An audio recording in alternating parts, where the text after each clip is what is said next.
Monsieur Momo parle de foot. C'est moi. Vous allez bien? Et vous? Vous allez bien? Et vous? Ça va. Vous êtes convoqué ici pour vous défendre. Mm. Vous avez 5 minutes. Oui. La question est, Mm. pourquoi le Barça Mm. va-t-il remporter la Ligue des Champions 2023-2024? Je vous laisse parler. Alors d'abord, le Barça est sur une phase de reconstruction. Il y a eu 2 saisons, là, les 2 dernières saisons qui ont été très compliquées. Je pense que ça ne vous a pas échappé, ça a été très dur pour Barcelone. 2 éliminations en poule de Ligue des Champions, même si c'est vrai que les poules étaient quand même très compliquées et que c'était dur de sortir de là avec des tirages très difficiles, mais c'est vrai que c'était un effectif qui n'était pas très cohérent et Xavi, le coach, n'avait pas réussi encore à imprégner son équipe de son style. Forcément, ça a entraîné des complications. On est aussi sur une phase de reconstruction suite au départ de Messi, avec des cadres vieillissants, Busquets, Alba, dont il fallait absolument se débarrasser. Et donc on est arrivé à cette année-là où on s'est débarrassé de ces cadres-là, où enfin on peut aborder cette phase de reconstruction. Yamal, Lamine Yamal, en est le symbole, c'est-à-dire que c'est vraiment le jeune joueur qui vient un peu couper avec l'ancienne génération. Et je pense que dans tous les clubs, il y a aussi cette phase où on se débarrasse des anciens et où on fait place à des jeunes. Donc il y a beaucoup de jeunes, Pedri, Gavi, Baldé. C'est très intéressant, il y a vraiment beaucoup de qualité, avec Yamal également. Donc il y a vraiment des jeunes qui vont fournir l'effectif et qui vont pouvoir l'emmener très haut.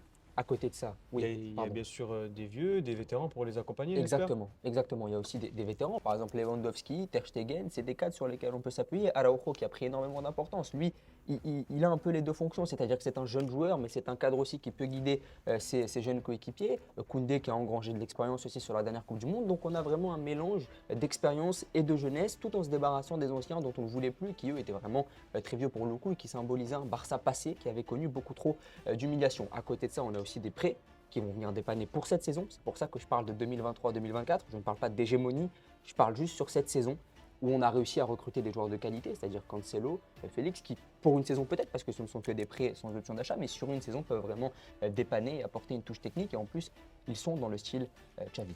Je comprends, vos arguments sont bons, mais ça ne répond pas à ma question. Pourquoi le Barça va remporter la plus prestigieuse des compétitions, la Ligue des Champions? Eux qui se sont fait éliminer Mm.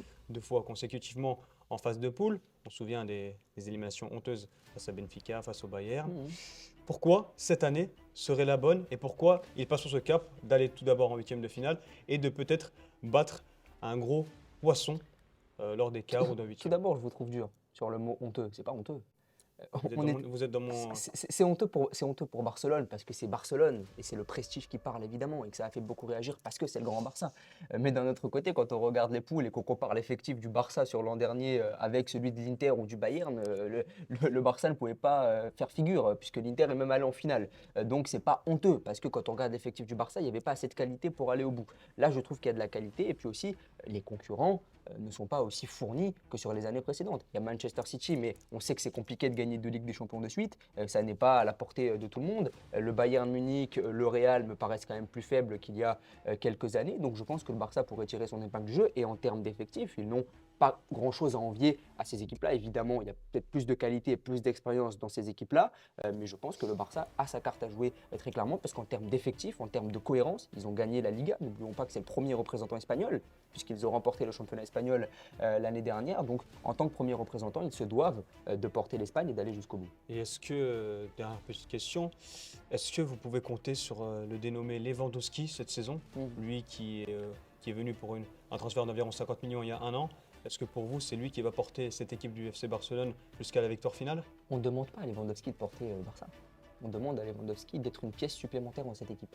C'est un collectif, c'est un groupe, ça n'est pas le facteur X, c'est le buteur qui doit marquer les buts, tout simplement. Donc je pense que oui, il a été très critiqué dans le passé parce qu'il n'a pas été assez décisif sur les phases finales, mais je pense que c'est un joueur qui peut marquer des buts importants et qui peut énormément apporter. Mais attention, ça n'est pas le facteur X du FC Barcelone. Il y a beaucoup de joueurs de qualité dans cette équipe.